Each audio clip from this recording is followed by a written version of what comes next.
ijambo ry'Imana riri hariya mu gitabo cya kabiri cya Mose, igitabo cyitwa Kuva, ibice 28 umurongo wa 40 kugeza kwa 43, haranditse ngo abana ba Aroni uzabohera amakanzu abanza ku mubiri, ubabohere n'ibishora n'ingofero bibe ibyo kubatera icyubahiro n'umurimo. Iyo myambaro yose uzayambika Aroni mwene so n'abana be hamwe nawe ubasige. Ku murongo wa 42, kandi uzababohera amakabutura y'ibitare bayambare batagaragaza ubwambure, ahere mu rukenyerero ageze mu bibero. Aroni n'abana be bajye bayambara uko bagiye kwinjira mu ihema ry'ibonaniro no kwegera igicaniro ngo bankorere ahera, kugira ngo batagibwaho no gukiranirwa bagapfa. Rizamubere itegeko ridakuka we n'urubyaro rwe ruzakurikiraho ijuru ritwiteho. Mwene data mukundwa, ndashaka ko tuganira ku ijambo ryitwa ikabutura cyangwa se amakabutura. Ijambo ryitwa ikabutura niryo nshaka ko tuganiraho. Nshuti yanjye, Aroni ni umwe mu Bayisirayeli Imana yakuye mu Egiputa. Aroni ni umwe mu miryango 12 yahagurutse mu Egiputa. Aroni ni umwe muri uwo muryango watoranijwe kugira ngo akore ku rutambiro. Umuririmbyi yaririmbye ngo mu magana menshi y'abanyabyaha yantoranijemo, si benshi bagirirwa ubuntu bwo gutoranwa. Nshuti yanjye, ndashaka ngo tuganire kuri iri jambo ryo kubohoka, twifashisha iri jambo amakabutura. Aroni rero n'abana be berezwa mu Bayisirayeli bose, mu miryango ya Isirayeli yose. Aroni n'abana be aba ari bo bahamagarwa. Nshuti yanjye, zirikana umuhamagaro wawe. Bene data, muzirikane guhamagarwa kwanyu, ujye uha agaciro umuhamagaro wahamagawe, ujye uha agaciro umuhamagaro Imana yaguhamagaye, uwubahe. Muri iri jambo uzahasanga indi myambaro, amakanzu, ibitambaro, ingofero, ariko icyo tugendereye ni ikabutura. Ikabutura rero, amakanzu tuyavuzeho gato, uzasangamo amakanzu y'ibitare, amakanzu y'imikara. Amakanzu, buri wese uriho yambaye ikanzu, umugabo yambaye ikanzu, umugore yambaye ikanzu, umwana yambaye ikanzu, umusore yambaye ikanzu. Ushobora kuvuga ngo iyihe kanzu? Buriya ikanzu, amaguru ni ikanzu, amaboko ni ikanzu, amaso ni ikanzu, kuko buriya amaguru hari abatayafite, kuba uyafite ntaco watanze. Ni ikanzu Imana yakwihereye. Amaboko ni ikanzu, ubuzima buzira umuze ni ikanzu, umugore mwiza ni ikanzu, umugabo mwiza ni ikanzu, akazi keza ni ikanzu. Cokora amakanzu aratandukanye. Hari amakanzu y'imikara ya kabayonga, hari n'amakanzu y'ibitare. Ikanzu y'umukara twayivugaho gatoya. Ikanzu y'umukara, buriya ubupfakazi ni ikanzu y'umukara. Ni ikanzu umuntu yambara y'umubabaro yijimye. Ubupfubyi ni ikanzu y'umukara, ubukene ni ikanzu y'umukara, uburwayi budakira ni ikanzu y'umukara, ibibazo runaka, ibigeragezo ni ikanzu y'umukara. Ariko iyo kanzu abantu bajya bayambara, kandi ijambo ry'Imana rivuga ngo hahirwa uyihangana ibimugerageza, namara kwemerwa azabwa ikamba ry'ubugingo. Umuririmbyi yaririmbye ngo murinzi we menyesha igihe, iwacu ni muhero. Undi agiye kumusubiza ngo ijoro ririjimye cyane. Iyo umuntu yambaye ikanzu y'umukara, ijoro ryiwe riba ryijimye. Noneho rero iryo kanzu, cokora hahirwa uyihangana ibimugerageza. Nanone tujye ku makanzu y'ibitare. Ikanzu y'ibitare, kuba warize ni ikanzu y'igitare, kuba ufite akazi ni ikanzu y'igitare, kuba ufite umugore mwiza ni ikanzu y'igitare, kuba ufite umugabo mwiza ni ikanzu y'igitare, kuba ufite abana ni ikanzu y'igitare. Kuko hari abambaye ikanzu y'umukara badafite urubyaro, babuze urubyaro, weho ro kuba ufite abana n'ikanzu y'igitare, amakanzu y'igitare ushobora kuyagerekeranya, ushobora kuba ukora n'umugore akora, abana biga neza, yo ni amakanzu y'igitare agerekeranye. Hano iwacu mu Rukiga umuntu yambara n'amajipo ageze muri 4 n'5, abamama ba hano iwacu rwose kumva ntacyo bimutwaye. Amakanzu y'igitare ushoboye kwegerekeranya, ushobora kugira amangazine, ukagira imodoka, ukagira umugore mwiza, ukagira abana beza. Ni amakanzu agerekeranye, ni amakanzu y'igitare. Gusa ikanzu, amakanzu menshi agerekeranye, Imana ibwira Aroni ngo ariko abana ba Aroni munsi y'amakanzu bambaye habonekemo n'amakabutura.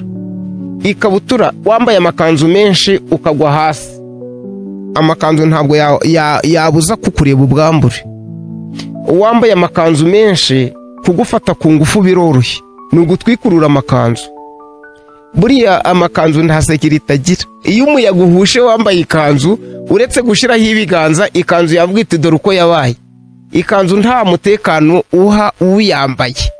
Rero ikanzu, umuntu yambaye amakanzu 10 nta kabutura irimo, ukamubwira ngo najye hejuru ku gisenge wenda gusakara, uhagaze hasi yarunyanyagiza kuko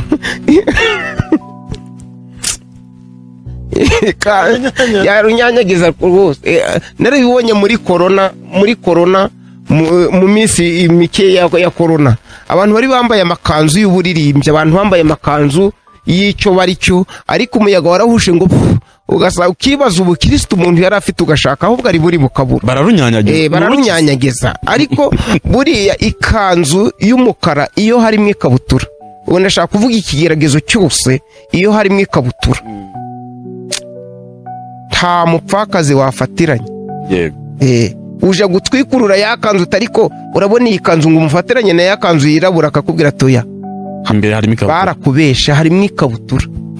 Umuririmbyi ukijijwe, umuririmbyi wambaye ikanzu y'igitare, dufite abana b'abaririmbyi bafite amakanzu meza, bafite amajwi meza, ariko iyo nta kabutura irimo aririmba neza, ariko bakamutera inda. Gutwikura, umuyaga urahuha utifu, uje wese akamureba uko ashaka.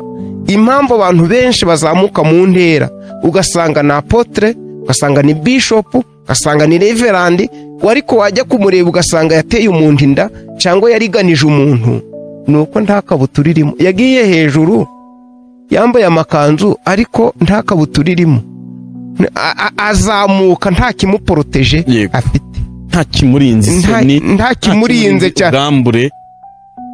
cyane. Rero nshuti yanjye, bene Aroni Imana irababwira ngo nshuti yanjye, abo Imana yazamuye nta kibazo, abari mu bigeragezo namwe mukomere, ariko ikizarinda umuntu ni ikabutura. Bene Aroni bambara iyo kabutura ihere mu rukenyerero. Sinzi niba umuntu yadukurikiye bisoma, iyo kabutura kutayambara byatuma Imana ibica. Batazakorwa n'isoni, ndetse bazana hera bagapfa. Kutambara kabutura ubwabyo byatuma Imana ikwica. Dufite abantu benshi bambaye amakanzu agaragara, bambaye ibyubahiro runaka, ariko bagiye ku rutambiro nta makabutura. Gusa rero icyambere cyo batarapfa bazamwara. Ikindi kandi hirya yo kumwara bazapfa. Kuko arabwiye ngo bambare ayo makabutura abarinde batazamwara kubwo kwerekana ubwambure bwabo. Icya kabiri, batazapfa kuko aho bakorera hakwiriye kuba umuntu yambaye ikabutura. Dukenyere ukuri, twambare gukiranuka. Imana yacu tuyirenza cyane. Rero twasoza, uravuze ngo tubwire abantu guhembuka kwiza. Ashobora no kuba mu mubabaro, ariko ikabutura yambaye ikazatuma ahembukana ibyishimo. Ashobora kuba yambaye ikanzu y'igitare, namubwira ngo kuba afite impano runaka, kuba ari umuyobozi runaka w'itorero, kuba se ari mu nshingano runaka, narebe muri uwo mwambaro mwiza w'igitare yambaye, arebe ko harimo ikabutura. Kuba afite umugore mwiza, kuba afite abana beza, kuba afite imodoka nziza, ni byiza, ariko narebe bitaba amakanzu gusa atagira ikabutura. Niyo mpamvu iyo yambaye amakanzu y'ibitare menshi, arimo amafaranga menshi, arimo ibyiza byinshi, hari igihe avuga ngo ntabwo nkiriho kunywa fanta, ntabwo nkiriho kugira, ntabwo ngikwiriye umugore umwe. Naho muri ya makanzu nta kabutura igizite irimo. Imana idushoboze kwambara umwambaro ukwiriye urugendo turimo. Rero kubohoka, nabwira bene data bahumure, niba aboshwe n'umwambaro wirabura, nahumure nta joro ridacya. Niba kandi nabwo aboshwe n'imyambaro myinshi y'igitare yamwirunzeho ibisubizo bikamubana byinshi, akumva ngo basigaye baramusuzugura, gasigaye aragendana n'abantu bamusaba gukora nk'ibyo akora, arahirwa atabohwa n'icyubahiro, abohorwe n'umwami wacu, yibohorere mu mwami. Kuko Saduraka na Meshaki na Abedenego baribohoje, baravuga ngo bagambirira mu mutima kutiyandurisha ibyo kurya by'aho hantu. Nibabohoke babwira Imana ngo ni ukuri ibyo tuba tugize byo byituboha, kugira ngo ejo tutamwara hirya yo kumwara tugapfa. Imana iduhe umugisha mu izina rya Yesu. Urakoze cyane. Nakoze ibiganiro byinshi maze ntago ndi muto muri ibi bintu, ariko nzi neza ko umuntu wese uri kuri iki kiganiro bitari by'amarangamutima na byandi by'amatitire abantu batwika bakagira gute, nzi neza ko azanshima mu biganza kandi nawe azaza gushimira Pastor. Urakoze inshuti. Dusengere dusoze. Reka dusenge. Mana data wa twese, turagushimye, tugushimye kubw'uyu mwanya mwiza uduhaye. Hari benshi bifuzaga uyu mwanya utemereye. Dawidi yigeze kwifuza kukubakira inzu, ntiwabimwemerera, umubwira ko Salomo ari we uzabikora. Ntacyo twatanze kugira ngo njye na Pamfere uyu munsi tuwugezeho, iyi tariki tuyigezeho, ahubwo ni urukundo rwawe, izina ryawe rishimwe. Turagushimye ko tudahuriye muri kabari, turagushimye ko tudahuriye mu bibi, tukaba duhuye tuvuga ishimwe ryawe. Mana uhimbazwe. Rero Mukiza, turinginze ngo udushoboze, kuko turi abanyantege nke, tubabarire aho tutagenze neza. Kandi nyakubahwa Imana, kuko ineza yawe ni nyinshi kuri twe, umumaro wawe ni munini kuri twe, dushobora kuba twarakoze ibidakwiranye n'ibyo wadukoreye. Utubabarire Murengezi. Twari hano mu ijambo ryawe duhana ubuhamya, tuganira ku kugira neza kwawe watugiriye. Data ushimwe. Rero turinginze ngo ukomeze uturindire muri ubu buntu.